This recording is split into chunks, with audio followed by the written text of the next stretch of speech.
like so unprofessional. Just to confirm, Mike, it's you. This usually doesn't happen, by the way, so. Oh, no, we're Wait a minute, I got this. Yeah. Very cool. Yeah. Quizzy. Quiz? Is he? Yeah. Quiz. No, it's called Quiz, yeah. And Profit. Yeah, you got it. That's actually quite good. That's why I was 120 an hour. Yeah, we get one every week, right? And it's normally when you get a guest on as well, we'll get one of their team members' names. Even if it's written down in front of him, I won't be able to pronounce it. Every fucking week he does it. Paradox, it's live. It says it's live now. What do you have on your screen? Is the welcome? Okay, you have going live soon. Okay, yeah. We're good.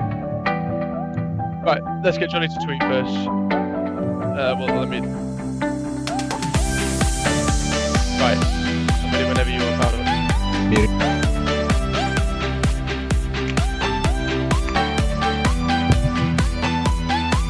Oh, 1 minute, our mic's not muted on the Oh, screw it, let's just go live. We're good now. Hi. Are we live? Oh, See how Hey. easy that was? we're finally It back! didn't take like 42 minutes or anything. We're finally back. We're back here live. It's the Esports Talk Show. My name is Campbell, hosting it for you tonight. Joining alongside me, the usuals, Quinton, Paradox, Johnson, and Tony from Bulldog Esports. And as you can see, a fourth has joined us this evening. It's Mike Blfire from the new Denial Esports roster. Mike, how are you doing, my man? I'm good, how are you? Yeah, we're doing great over here. Apart from the technical difficulties, we're doing absolutely fantastic. But what is it we're going to be talking about? Well, we're going to be talking to Mike for the next half an hour. If you guys have realised, the show has been cut quite short this time due to the technical difficulties that we did have. So we do apologise for those, for anybody that has been in the chat, though. We have to say thank you. You have stuck out from 8 o'clock all the way through. I know you've been talking to Tony. Tony's been very active in the chat. I feel like you're in the wrong job, Tony. You need to be a Twitch admin. So I feel like you need to be so fluent with everybody in the Twitch chat. But I also want to talk about a few things as well. So UMG Orlando, the 10K happened recently, and that was Team Project Evil that ended up taking that one. I mean, a little bit better for them. Obviously, the likes of V United and Optic Gaming weren't involved in that tournament, so they had more of the tournament to play. They weren't there having the chances of possibly getting first rounded in that one. Let's take a look at Rostermania really quickly. MREs is to possible leave E6. There's a few things that have been gone round about that. Possible replacement, Parasite or Royalty. So that's a few things that have been thrown around the scene. You've got Swanee not on the analyst desk this weekend anymore. It's apparently Proofy that has replaced him. So we'll look to see Proofy back on the analyst desk, back involved in the Call of Duty scene, I should say. Vitality roster is Whalers, Shane, Weeman, and Brain. They're going to be representing Vitality. U4X has announced their new roster: Jamie, Copley, Dreams, Louis CM, and also they have the coach Surge as well. So interesting that a team is having a coach. We're not seeing coaches for a long time in Call of Duty. And then E4, the team that looks so good, the original Zealous Esports at the CWL Birmingham, one of the amateur teams that really did succeed, then went over towards E4. And unfortunately, they have disbanded as a team. I know that Cruisen got dropped, but now it looks like everybody has departed from that. But what is the most important thing that we're focusing on this evening? And it is the fact that we're joined by Mike and his new roster, Denial Esports. Now, Mike, I have to start off with the first thing and just say, how are you feeling about this roster? Are you feeling confident going into the future of Call of Duty Infinite Warfare? I'm really confident with the team going into the online qualifier to play for the Season 2 spot. I'm pretty sure we have like a solid week of practice before the OQ, at least. I'm not exactly sure when the specific date is for this online qualifier, but the way we've been playing, I'm pretty confident in my team and how we're going to perform. And I think one of the things that we did, here on the Esports Hub is we love to get the community involved. So we did tweet out and we asked the community, questions from them towards you, Mike. We did get a few through actually as well. So we had one coming from Quinn, and he said, what is your dream team for the next Call of Duty? So obviously everybody is aware now it is boots on the ground. Does that therefore change your opinion on who you would pick up for a team? As of right now, I'm not too sure who I want to be going into the next Call of Duty game with, but I'm confident in my ability to play on boots on the ground Call of Duty games, and I'm not really too focused on who I'm going to be playing with. Obviously, I'm not sure who's going to be good at that game. There's like every game, there's a lot of players that break out into it, and as of now, I can't really give you a for sure answer on who I want to be playing with or thinking about playing with. But I mean, if you had to pick a dream team, who's the dream team? Like if I were to pick a dream team, I'd surround myself with like Optic members or something. Scum. I mean, that's the typical thing. I think we can all agree as well. Paradox, Tony. It's Yeah. pretty much just Optic Gaming, really, if you have to affiliate yourself with anybody. Another question came in from Quinn. Oh no, sorry, a question came in from It's Joey. Which players do you think will struggle on the next Call of Duty? So we have just been talking about boots on the ground and who you'd surround yourself with. And do you think we'll see the return of any players? And if so, who would you see the return of?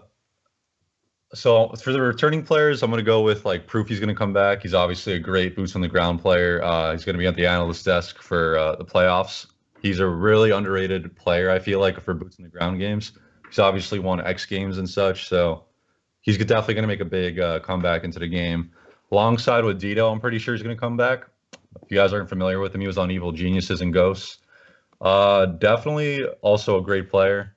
And I'm not too sure about other players. Like we might see Liar, old Black Ops 1 player coming back. I'm not too sure about that, but he's been rumoring about coming back. There's also Nate Shot. That's a big thing. That's a big one. That's a big one that like he's been making YouTube videos about trying to make a comeback. So that'd be pretty cool to see if he did come back. And for players falling off, I don't really want to single anyone out, but there's obviously a big thing with jetpackers being good in these jetpack Call of Duty games. And I don't want to single players out, but it's just obviously like they're still going to be good. It just depends who's going to grind and like be willing to learn these boots on the ground games, because obviously players make names for themselves in these games, like the last like 3 Call of Duty titles. And I'm personally excited to see who's going to still stick to the top. Like there's obviously players that broke out like Nagafin and such. I think he's still going to be at the top. So just got to see how he goes. Awesome. So another question then I think would be a good thing to move on to, and it was from a guy called Nate Dogg, and he said thoughts on the scene and where you see it currently and in the next few years. So I mean, overall, what's your thought currently on like how the Global Pro League has gone about doing things? I mean, is it something that you as a player are happy to be a part of? And do you think that this specific type of way that Call of Duty is doing things will go on throughout the years of Call of Duty? Obviously nothing's ever perfect with what goes on in the Global Pro League. Like there's a lot of I guess things that people aren't happy of, including myself, with how like season 1 was set up and how you qualify into it. From my perspective, well, from my point of view or whatever, like I feel like it was easier or for Europeans, I guess, to come into the league, which I had a tweet months ago earlier in the game talking about how they were like, I mentioned the top 40 team at the first event, MLG Vegas. The top 40 team got a pool play seed, like at the next event, and then qualified into the league.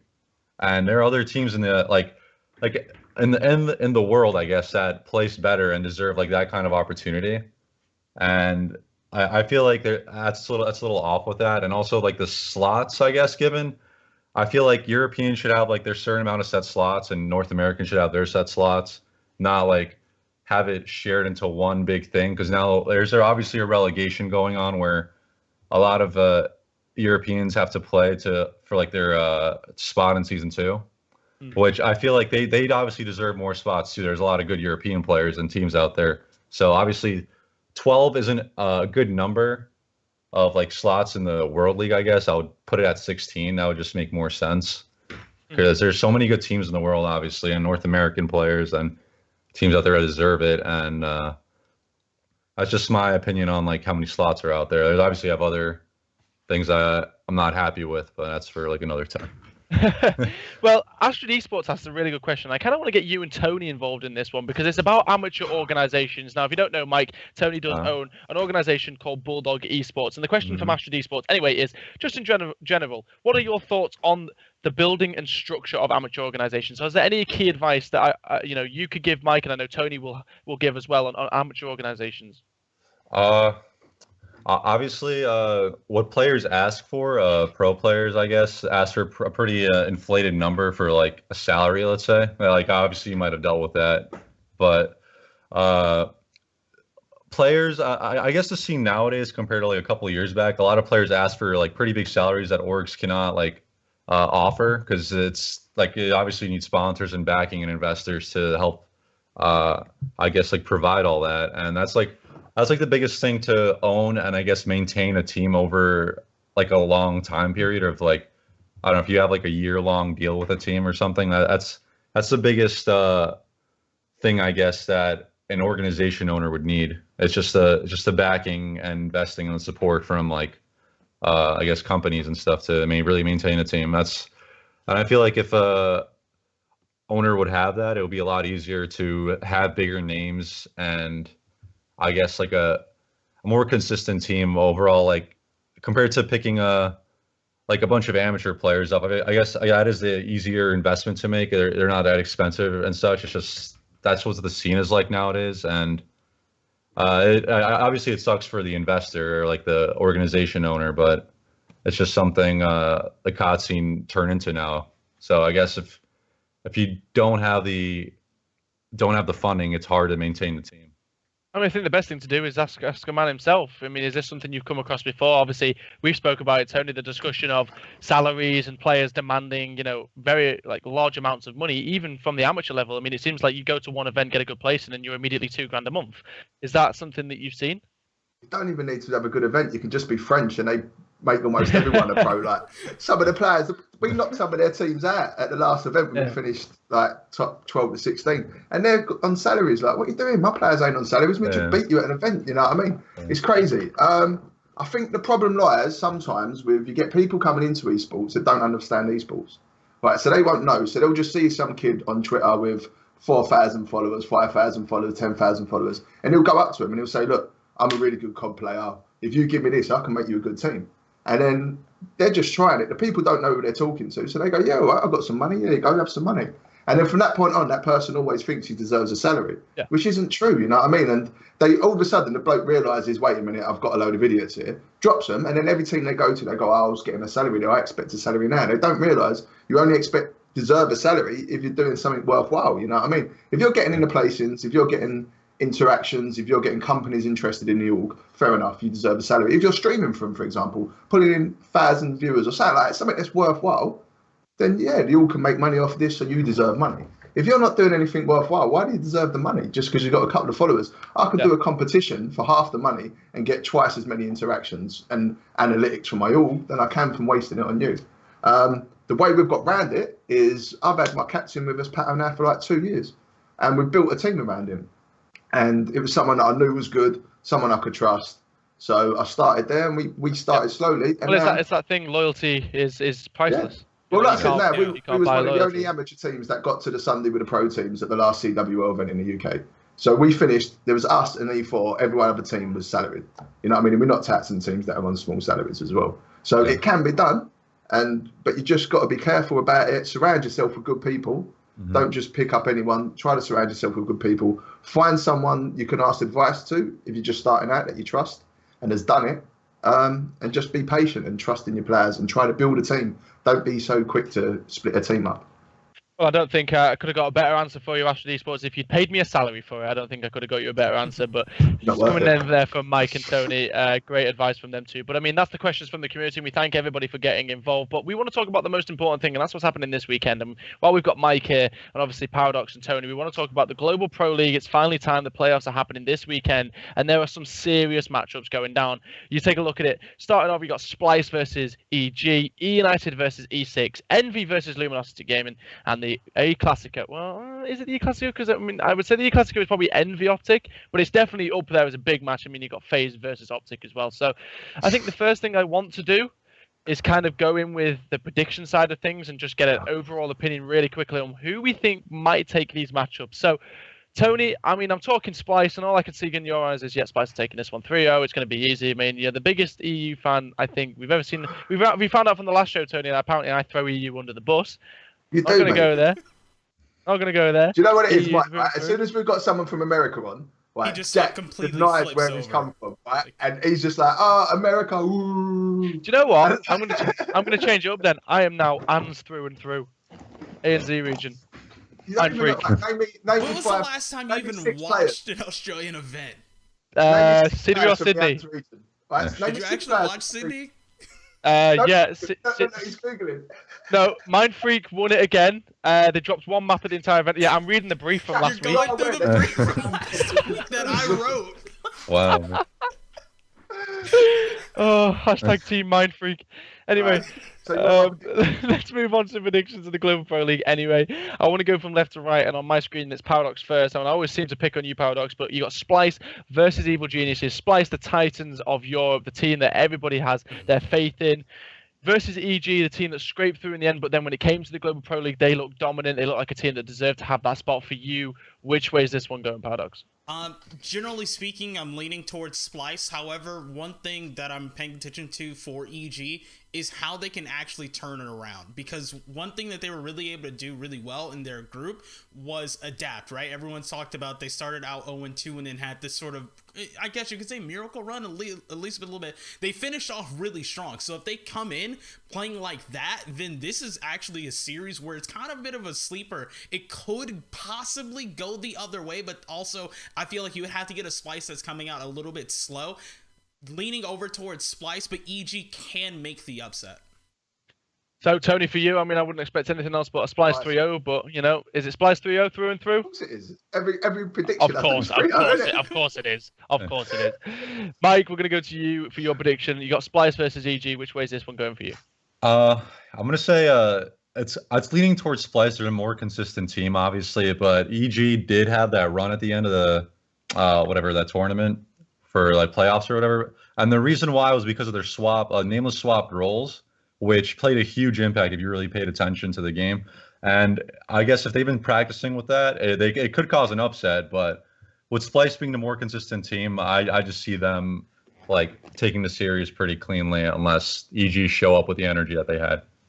I think for me as well, I think I see Splice taking this one. I just think they are the Titans of Europe, and I think not just Europe in general, but I think they're a top 3 team, full stop, top 3, top 4 team, full stop as well. And I think, EG are a strong roster, and they have the capabilities of possibly taking this one all the way. It could even go to that game 5 between these two.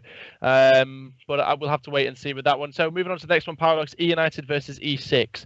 So E United, one of the most dominant teams in America, and really you could say only Optics only competition at this point in time. Versus E6, a team that's having a few shaky things we spoke about earlier. Emma Ruiz, saying he might be leaving, and Parasite and Royalty coming through. You got to think of the mindset of this team. But E6, though, they look strong, and a player that will definitely stand out for me that entire weekend is Proto, because he had such an insane Global Pro League. I expect to see him go off. And I'm telling you one thing now, Paradox, the interesting thing about this is you've got E United, a team that when Gunless and Pristini are playing very aggressive with the ERADs, they're going to go up against E6. Now, if the E6 get frost uplink, it's the most fast-paced uplink I think I've ever seen when E6 play that. The ERADs they're in your base when you're spawning there. So for me, I think this is going to be a really, really good game to watch in terms of General's going to go up against Silly with that AR. Those two are going to go at it, especially you take a look at a map like Retaliation if it comes through. But then you've got to think Pristini, he's so aggressive, and then you've got Proto as well. So for me, there's a lot of matchups between these two teams. But for you, Paradox, where's it going? I mean, that's sort of the first thing I looked at with this matchup. It's like, this is actually going to be really cool to watch just because of how fast it does play. So, of course, if you're not a fan of the past sort of 3 years of Call of Duty, that's something that you might not like. But when we do have a matchup like this, it can be really interesting to watch. One thing I always highlight, E6, they do have this sort of crazy dark horse upset potential. Will they bring that out in that first series against E United? I'm not even sure. I lean over towards E United. They've looked extremely well throughout the entire year. This is a squad that is top 2 in the world. I would say that top 3 at the very least. And even then, it's sort of hard for me to say that, and that gets into a topic that we'll probably go into a little bit later when we talk about some of the other teams here. But I say I'm leaning towards E United, but don't sleep on E6. I just feel like you cannot do it, especially with this most likely being the last one for Ruiz. So, Tony, for you, E United E6, which way are you going with this one? E United are bumming. Mm-hmm. Yeah, 3-0. Yeah. It's going to be an interesting weekend if it goes Tony's way. A lot of 3-0s will be happening. Probably not the most best viewing experience. United are really good, mate. And I think there's honestly a massive gulf between the top couple of teams and all the others. Like if they turn out and play at their best, I just think they're really good. Do you know what I mean? Well, this is the interesting thing, and I'll kind of just before we go to Mike's prediction, I want to talk to you, Tony, really quickly about it. Was we kind of discussed, and actually it's an open discussion really rather than just Tony. But has E United got an easy run? I mean, you were just touching upon then, like oh well, they're going to bum them, which figure of speech, nice terminology, but. In that situation, in your eyes, then, is it an easy run for United? Are they in that side of the bracket? They're away from the big four. In my eyes, it's an easy one for Optic as well. Wow. They're Optic, aren't they? Well, Wow. well, honestly, right, I reckon Optic are going to get to that final. Right? You can look at that now. If you was going to put money on any of those top 4 teams, you're going to put money on Optic to get to the final. Are you confident then that Optic can beat FaZe and then Envy or Luminosity easily? I reckon they'll beat them. If they want to play, Optic will win. Optic are probably going to win this unless they play United in the final, because United are like their kryptonite. Right? I mean, that's the kind of thing as well. The bracket's kind of set up for that final. You know, you've got United at the bottom half. They're in their stride. When Optic are in their stride, they're mustard. If you were to put your money on it, if you had 10 grand and you had to put your money on one team in that top 4, right, you're going to put it on Optic. E6. I put it on United. In the top 4. In top 4, I put it on United. I love just winding Tony up. What, in the top 4 of that bracket? Yep. In the top 4. Wait, who is the top 4 in that bracket that I'm looking at, and it Optic Gaming FaZe. Oh, he means in the top 4. So yeah. Okay. Out of those, that's what I'm saying. I don't know. I think that's difficult. I don't know if I could just put 10 grand. Right, we'll see. Innit? We'll see. If you had 10 grand, what would I be spending on a bet like that? Come on. You're not getting the point, are you? Well, I get it. So basically, you know, Tony's been getting a few messages from Optic fans. He needs to make them feel better. You know, he's off the hashtag football. I want Spice to win. I hope they lose. True. That's very true. Yeah. Johnny's gonna have a field day with that one on Twitter. What? Oh yeah, Spice off take. They can't. Can they? Yeah. Okay. Mike, your prediction? United. United E6. It's because of the matchup. I'm gonna say, honestly, I'm gonna go against the other two. I feel like E6 could win 3-2. I'm gonna say that. Game 5, all the way. Yeah. I think E6 could either cause an upset or win. The interesting thing is, though, I mean, saying that E6 win 3-2, United have looked like a very strong search and destroy team. Oh they yeah, did go they have been. Game 5. I mean, the one thing that kind of worries me with E6 when it comes to Game 5s is they're so aggressive that sometimes they're too aggressive and they'll get first blooded a lot. Like Ruiz, I think I've seen him get first blooded like all the time. Like he'll play very aggressive with the K-bar and he tries to, get into a position where he can get a lot of intel. But normally, I mean, if you've got a player like Gunless who, let's be honest, rarely misses and he snaps onto you, I think that's, if it does go to the Game 5, it depends on the map for me. I think if it's a map like Throwback, maybe United take it. But if it's a map like, I don't know, Breakout, it could go E6. And my reasoning behind it is because E6, I could see them taking the uplink and they could definitely sneak a hard point off of United. Like it just depends on the map, like I said. And SNDs, okay, Scorch hardpoint, like Scorch E6 is a great team on that map, and they could easily, if they sneak that and take the uplink, they could easily slide away with an SND, which that's why I'm saying it could either be. It just depends on the maps and the order of it. They could be 3-1, 3-2 in favor of E6, or it could go the other way. Just depends who's hot. I think one thing that we're kind of all agreeing on then is if E6 get the close quarter maps, then they'll be able to, kind of. It'll be easier to take down United. I feel like with E6 in general, even if they go up against the likes of Optic in its close quarter maps, they can really push them and give Optic a game. I think close quarter maps in general for E6 is just so good because of how aggressive they are. But anyway, let's move on to a really, really big matchup. The likes of Envious, previous Call of Duty champions, going into this one, and they've had a bit of a shaky year. Not really the greatest, not really the worst. Kind of been in the middle for them, but they were here anyway versus Luminosity Gaming. Now, we had the chance to speak to Slack last weekend, who was feeling very confident about the team, and we was also talking about Sam Octane, who at this moment in time has been grinding the game. I know he's been streaming and playing lots and lots of 8s, and he's been having a fantastic performance. Paradox, have we got some live Esports Hub news coming through? Because you seem to be paying attention. Yeah, so we were talking a little bit about like the maps and the matchup for that. These first round matches, I want everyone to know, hardpoint is Scorch, Search and Destroy Crusher, Uplink on Frost, Retaliation Hardpoint, and Throwback Search and Destroy. So that's your rotation for first round. Okay. So the Scorch hardpoint, I mean, E6 come out the bat, they take that first one, series opens up from there. But like I was saying, Envious versus Luminosity Gaming. Paradox, really quickly, just from you here, a prediction on, is it going to be the Titan, the blue Envious that just are known for being so dominant towards the end of the year, or this new life in Luminosity that we're seeing recently? I feel like right now I have to give the upper hand to Luminosity, and especially because, one, they're a really strong respawn team. We know that for sure. Not saying that Envy is not. Of course, this is a team that has looked really good. Envy just looked a bit too shaky for me this entire year, which I feel like you look at their placements, they've sort of been a little bit over the place here and there, but with LG really improving in their search and destroy, and from us talking, last week's show, we talked to Slack and everything about how that team is doing, I feel like I'm leaning towards LG to take that series. And one of the things as well, he touched upon the search and destroy. And he talks about how the search and destroy of their team was getting better. They have to not be scared. Yeah, I think like MVS is a team that could struggle against LG. Is that the same for you, Tony? You feeling LG take this one?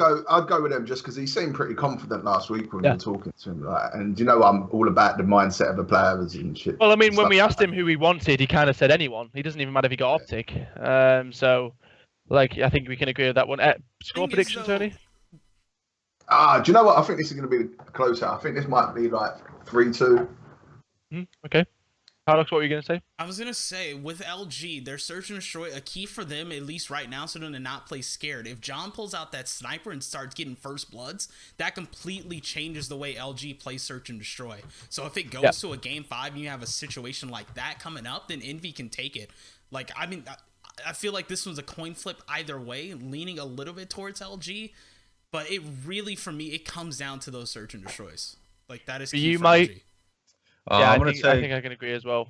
I'm going to take Envy just because they're the more consistent search and destroy team, and they also have players like John and Apathy on a map like Scorch. They're just pure like SMG in your face players, and Scorch is just like that's the kind of players they thrive on. The map they thrive on as players. So I'm going to take Envy on this. I think as well, like, it seems to be that Mike's just against both of you guys, by the way. I think we need him on every week because he's going to be right. I'm never right. I think for me, I'm putting it's a bets on difficult one, but I'm gonna go. I think I might go with Envious as well. I think you've got a lot of experience in that roster. They've been in situations like this before, where it literally is you have to win or you're going home. And I think the experience will prevail in this matchup. I think Luminosity Gaming, yes, they're a very strong roster, but I think they're the type of roster where if they do lose that Scorch hard point, I think heads could drop. Possibly Envious could then steamroll the series from there. I know, Tony, when you touched upon Luminosity Gaming being confident in that, and it's probably at this higher level of Call of Duty. Really strong as well. Yeah, and at this level of Call of That's Duty, I don't think I'd expect any player in this playoffs to have heads drop after a first map loss. But I don't know. I just think there's experience in Envious, and they might prevail in this one because of that. But anyway, I feel like no matter what, LG lose game 2. Crusher Search, Yeah. I can't see LG taking that one over Envy. That's why I thought it'd be a closer one. This is like this for me. a back and forth series maybe. Maybe. Maybe I mean, who takes the the uplink? That uplink is going to be key. That's a frost. That's the one I'm looking at. Whoever wins that uplink, I feel like will win the series. Well, you see, in my eyes, if Luminosity take the uplink and they're 2-1 up in the series, then it goes into a hard point. Like you were saying, Tony, Luminosity have a really, really good respawn game mode. They could close the series out 3-1 in that hard point. I think if you're Envious, you want to make sure you win the uplink or the second S&D, because I think going into that hard point, you don't want to go up against Luminosity Gaming when they're one map away from closing the series out. I'm pretty sure if you're Envious, you'd be happy to go game 5, then game 4, and you're 2-1 down. Going into it anyway, you've got FaZe versus Optic, one of the games that I think everybody's anticipating and waiting for. We saw these two match up against each other in the finals of ESWC, and it was Optic who came out on top, and since then, really, they have been coming out on top quite a lot. Optic Gaming, as Tony said, he would happily bet 10 grand on being the champion this one. But totally proving that amateur organisations do have funding. Tony's willing to bet 10. Formal's just unreal. Formal is, in my opinion, Formal's the best player. And I think as well, like He's when you good. touch upon Formal, we're talking about another matchup. You've got Clayster versus Formal. You've got Scump, who's been having an insane performance online. Obviously, he's been touching upon how online he's not been doing that great. And I think it was Karma who recently in Vision touched upon the fact that Scump is now using the ERAD. So Scump is now more of the submachine gun player. So I expect to see him kind of play very aggressive and do what we've seen him do throughout the entire years of Call of Duty. But it's prediction time, and that's what we're all here for. Paradox, for you, FaZe versus Optic. Do Optic end up taking this cleanly? For me, it's either Optic swipe this 3-0 or it goes all the way. I can see that. So you're covering every base, pretty much. I feel like this is the Apart one where I from kind of 3-1. just want to make people like upset and go with FaZe. Okay. Go for it, But mate. Pair your DMs, Paradox. On your head be it. Green wall is coming. I'm gonna just go with FaZe. I don't There's know. no way, It's just- Tony, that this it's guy doesn't something pick in- FaZe when every single weekend he hangs a FaZe jersey it's behind not there him. this week. It's not there this week. Yeah, My because Indy it- hoodie because- isn't there this week. It's my Yeah, LG one and my They're not champs. there. They're not there Completely because they're neutral in. this week. They're in bed. They're in bed waiting for you. That's why you sleep with them. But for you, FaZe, yeah, 3-1, 3-2, 3-0. I feel like this goes game 5 if 3-2, 3-1, 3-2. I'm leaning towards 3-2. I want to see a game 5 between those two teams, and then it's the last matchup on that first day, too. So I feel like we're gonna be in for a good one. I hope so. But then again, that's just like standard caster cop out 3-2. Yeah, true. Yeah, Tony, I bet you 10 grand you don't say FaZe. I don't think it's. Well, actually, I am FaZe. Give me 10 grand. I know you ain't got 10 grand. You were telling us how much you get paid earlier. I know you ain't got 10 grand. I will do a lot of FPL casting to accumulate the 10 grand. But for you, then, is it Optic Gaming just do this? Honestly, I think they're getting into their stride. Did you watch Formal the other day? He's taking people off head glitches that you don't see anyone else do. And it's nothing against anyone else. I think FaZe are a good team. I just think at the minute they're starting to build up that momentum that they get going. And once they get into a game, there's a reason why they're seen as what they are. They're four of the best players in one team. They seem to get on. And I just don't think, even someone like FaZe, I don't think they can compare to it. In my opinion, it'd be 3-1, 3-0. An interesting question for you, Mike, before we do get your prediction. If you was in this situation, who would you rather play at this point in time, FaZe or Optic? I'd rather play FaZe, honestly. Okay. Like, if it was me to progress in the tournament, I would pick FaZe over Optic right at that point. And is that therefore you're saying that the prediction for you in this one is Optic, yeah? Yes, yeah. Clean sweep, or is this going to... I'm going to say 3-1. 3-1? Yeah. Which map is it FaZe take? I could see FaZe taking maybe the Search and Destroy. I feel like Optic's too strong of a respawn team with their slang because of Formal, Scump, and all them, Karma. And this is the thing as well, like, I've kind of got to a point where Optic Gaming aren't bad at S&D, they're just so good at respawn that the only thing they ever lose is S&D. I think it's not that they're bad at Search and Destroy, it's just they're so good at the other game modes that they don't lose them, which means the only thing they're losing is Search and Destroyers. And I think, in terms of EU teams, Tony, I mean, if any, in terms of Optic Gaming, EU teams are quite good actually at taking the Search and Destroy maps off Optic Gaming as a team. But I think NA teams, Optic Gaming, are quite comfortable in Search and Destroy because they kind of play the same style of player. EU is known for playing very different in Search and Destroy. We play quite aggressive, whereas members of the NA community would rather play quite slow in Search and Destroy, unless you're E6 Proto and you just want to madly run down underpass and push straight. That's why they cause them problems, though. What? Why? Optic when E6 player gets that when. I do think E6 plays like EU Call of Duty. I think they play very aggressive, which is how EU play. EU play in the face of the opposition. They don't allow the teams to get control of a bomb site, put the bomb down and back up. I mean, if you watch Throwback Search and Destroy, for example, on offense, Optic Gaming strategy is to put the bomb down and play bowling bus. If you're playing against the likes of an EU team, expect an EU player to be sat in that corner, bomb peeking. He will play for that bomb peak. Whereas if you're playing an NA team, a lot of NA teams sit back lemon and they kind of play for retakes rather than initial control. I feel like NA teams will play for the retake and kind of. They value their lives a little bit more, innit? They play.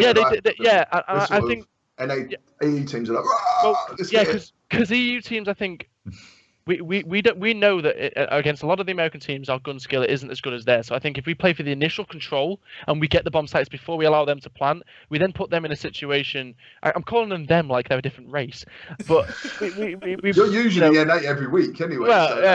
But I think NA teams. I mean, I don't know if you can agree with me here, Mike, but NA teams play a little bit more passive. They'd rather play the retake and trust the ability of their gun skill rather than playing for the initial bomb site control. Yeah, you're right.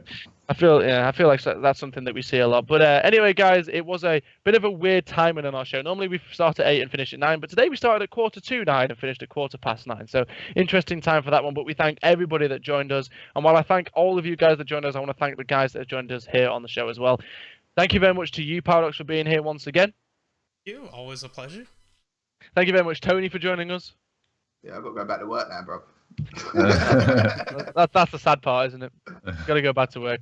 But Mike, also thank you very much for you joining us as well. And really quickly, before we do go, I just want to touch upon one more little thing, and that is, if you guys haven't seen it, the Bud Light has brought back the Esports All-Star program, and this time they're including Call of Duty, and the 4 players up for the Bud Light All-Star nominees is Scump, Clayster, Crim6, and JCap. You'll have the chance to vote for who you think is your Bud Light All-Star Call of Duty Esports player. And on that note, the 2v2 Infinite Warfare Search and Destroy tournament will be on Thursday. It will not be streamed and casted, as we're still all on the backpacks of Paladins, because we love Paladins over here.